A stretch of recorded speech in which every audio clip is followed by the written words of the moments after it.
कालीपूजा उत्सव मुखर विभिन्न काली मंडप।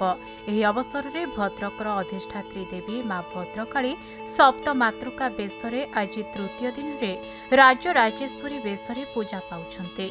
मांकर ही बेश को दर्शन करने पीठ में सकाळु शह शह भक्त मानकर लंबा धाड़ी देखा मिली। विश्वास रही बेश मां को दर्शन कले समस्त सुख शांति लाभ होता है। मो परिवार को लेकिन समस्त लेकिन आसी आज माँ को राजराजेश्वरी बेश मो प्रत्येक वर्ष भी से आसे माँ माँ ये गोटे प्रत्यक्ष देवी माँ को बहुत करुणा से माँ को मो बहुत विश्वास करे बहुत भक्ति भी करे।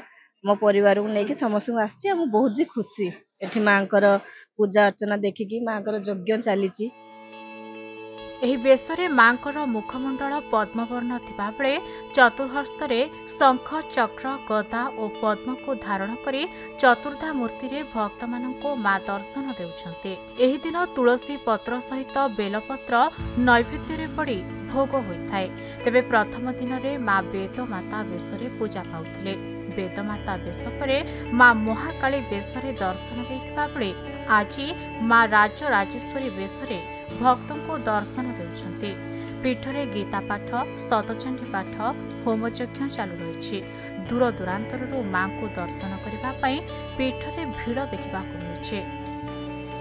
भद्रक जिलार अधिष्ठात्री देवी माँ भद्रकालींकर शतचंडीर आज हूँ तृतीय दिवस।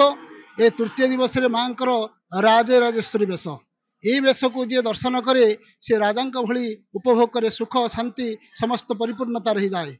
सारा ओडिशार भक्त मैंने आसिक दर्शन कर मानसिक कार्य पूर्ण कर समस्त भारत वर्ष जिते देवी मंदिर अच्छी ये मंदिर हूँ स्वतंत्र ये हूँ भगवान कृष्ण को कूल धरती।